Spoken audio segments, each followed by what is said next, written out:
ఒకడు భారత్ తనను చూసి వణికిపోతోందంటాడు. పాకిస్తాన్ సైన్యం తనకు అత్యధిక ప్రాధాన్యత ఇస్తుందని పబ్లిక్లోనే ప్రకటిస్తాడు. మరొకడు భారత్పై ఆత్మాహుతి దాడులకు 1000 మంది సిద్ధంగా ఉన్నారంటాడు. ఎప్పుడూ తమను భారత్కు పంపిస్తారని తనపై ఒత్తిడి చేస్తున్నారని వాగుతాడు.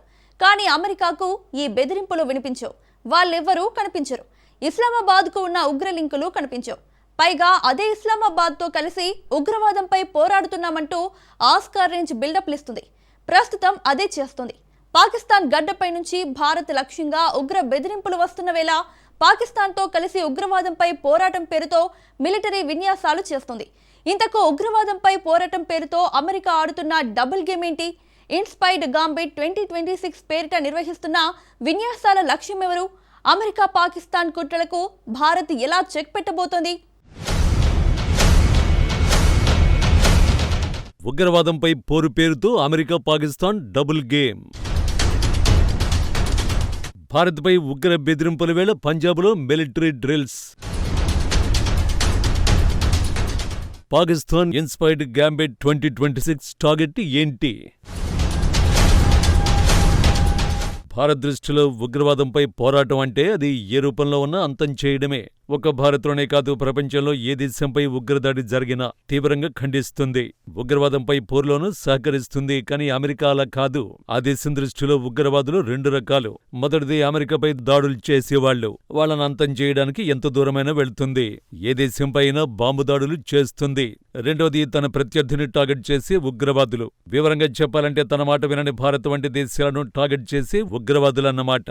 వీళ్ల విషయంలో అమెరికా చూసి చూడనట్టు వ్యవహరిస్తుంది. పరోక్షంగా సహకరిస్తుంది కూడా.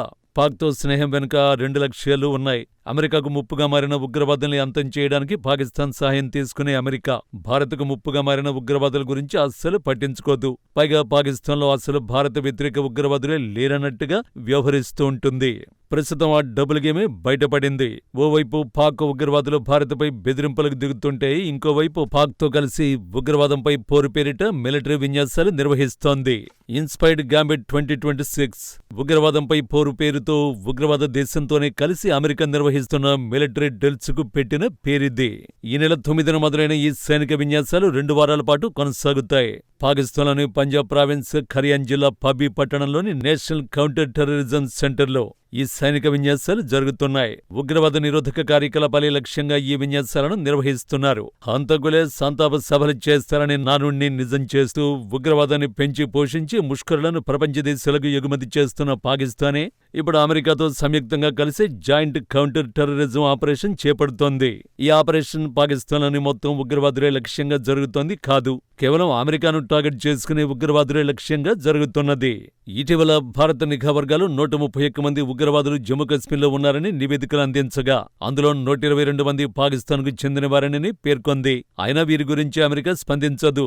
ఉగ్రవాదంపై పోరు అంటూనే నాటకాలాడుతుంది. ట్విస్ట్ ఏంటంటే, ఈ విన్యాసాలు జరుగుతున్న సమయంలోనే పాకిస్తానీ ఉగ్రవాదులు భారత్పై బెదిరింపులకు దిగడం. ఈ ఆడియోలో వాయిస్ ఎవరిదో కాదు, జైషే మహమ్మద్ చీఫ్ మసూద్ అజార్ది. అతడేం చెప్పాడన్న ప్రశ్నకే వస్తే, తన వద్ద భారీ సంఖ్యలో ఆత్మాహుతి దాడులకు పాల్పడే సూసైడ్ బాంబర్లు ఉన్నారని ప్రకటించాడు. వారు ఏ క్షణంలో అయినా దాడికి సిద్ధంగా ఉన్నారంటూ హెచ్చరించాడు.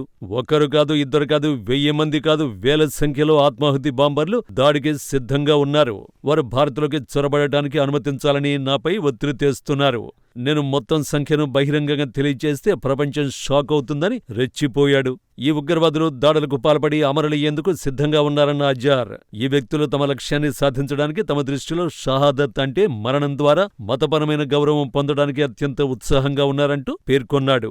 మసూద్ ఒక్కడే కాదు, లష్కరే టాప్ కమాండర్ పహల్గాం ఉగ్రదాడి మాస్టర్ మైండ్ సైఫుల్లా కసూరి కూడా ఇలాంటి బెదిరింపులకే దిగాడు. భారత్కు తానంటే భయమట. ఆపరేషన్ సింధూర్ పేరుతో పాక్లోని టెర్రరిస్టు క్యాంపులపై ఇండియా దాడి చేసి పెద్ద తప్పు చేసిందట. పహల్గాం దాడులకు తననే బాధ్యుని చేశారని, ఈ దాడితో తనకు ప్రపంచవ్యాప్తంగా గుర్తింపు వచ్చిందని నోటికొచ్చింది పేలాడు. అంతేకాదు తమ సంస్థ లష్కర్-e-తోయిబా కశ్మీర్పై ఎప్పటికీ దృష్టి పెడుతుందని, కశ్మీర్ విషయం నుంచి తాము ఎన్నటికీ తప్పుకోమని ప్రకటించాడు. ఆ తర్వాతే అసలు నిజం బయటపెట్టాడు. తమకు పాకిస్తాన్ సైన్యం నుంచి మద్దతు ఉందన్నాడు. సైనికులు తమతో కలిసి పనిచేస్తారని, సైన్యం చేపట్టే కార్యక్రమాలకు తమను రమ్మని పిలుస్తుంటారని సైఫుల్లా వ్యాఖ్యానించాడు. ఈ వ్యాఖ్యలన్నీ ఎక్కడ చేశాడో తెలిస్తే ఆశ్చర్యపోతారు. పిల్లలకు విద్యాబుద్ధులు నేర్పించే పాఠశాలలోనే ఉగ్రవాది నోటికొచ్చింది పేలాడు. విద్యార్థులను ఉద్దేశిస్తూ భారత్పై విషం చిమ్మాడు. ఢిల్లీ దాడులకు సంబంధించి తాను చేసిన హెచ్చరికలపై భారత్ ఇప్పటికీ తానంటే భయపడుతోందని, ఉగ్రవాదాన్ని హీరోయిజంలాగా పిల్లల బుర్రలకు ఎక్కించే ప్రయత్నం చేశాడు. కానీ వీళ్ళెవరూ అమెరికా కంటికి కనిపించడం లేదు. వాడు చేస్తున్న బెదిరింపులు అమెరికాకు వినిపించడం లేదు. అన్నింటికి మించి పాకిస్తాన్ ప్రభుత్వంతో ఉగ్రవాదులకు ఉన్న సంబంధాలను వాషింగ్టన్ పట్టించుకోవడం లేదు. తిరిగి ఉగ్రవాదులతోనే కలిసి ఉగ్రవాదంపై పోరు కోసం సైనిక విన్యాసాలు నిర్వహిస్తోంది.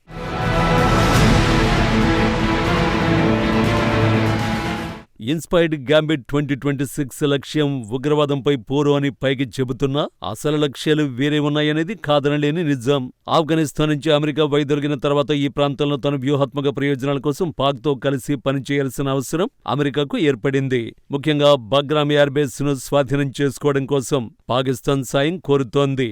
అందుకు తన మిత్రదేశం భారత భద్రతను పణంగా పెట్టడానికి కూడా వెనకాడ్డం లేదు. అందుకే భారత్పై ఉగ్రవాదులు బెదిరింపులకు దిగుతున్నా, ఉగ్రవాదులతో ఇస్లామాబాద్ లింకులు బయటపడుతున్నా తనకేం పట్టనట్టే వ్యవహరిస్తోంది. సో ఈ విషయంలో అలర్ట్ అవ్వాల్సిన అవసరం మన దేశానికి ఉంది. ముఖ్యంగా ఈ అమెరికా పాకిస్తాన్ల మధ్య బలపడుతున్న సైనిక బంధం భారత్కంత మంచిది కాదు. కాబట్టి ఉగ్రవాదం పోరు విషయంలో పాకిస్తాన్తో పాటు అమెరికా డబుల్ గేమ్ను అంతర్జాతీయ సమాజం ముందు పెట్టాలి. భద్రతా మండలి వంటి వేదికలపై పాకిస్తాన్ సర్కార్కు ఉన్న ఉగ్ర లింకులతో పాటు అమెరికా తన అవసరాల కోసం వాడుతున్న డబుల్ గేమ్ను ప్రపంచం కళ్లకు కట్టాలి. అంతకంటే ముందు మసూద్ అజర్, హఫీజ్ సయీద్, సైఫుల్లా కసూరి వంటి మోస్ట్ వాంటెడ్ టెర్రరిస్టుల కథ ముగించాలి.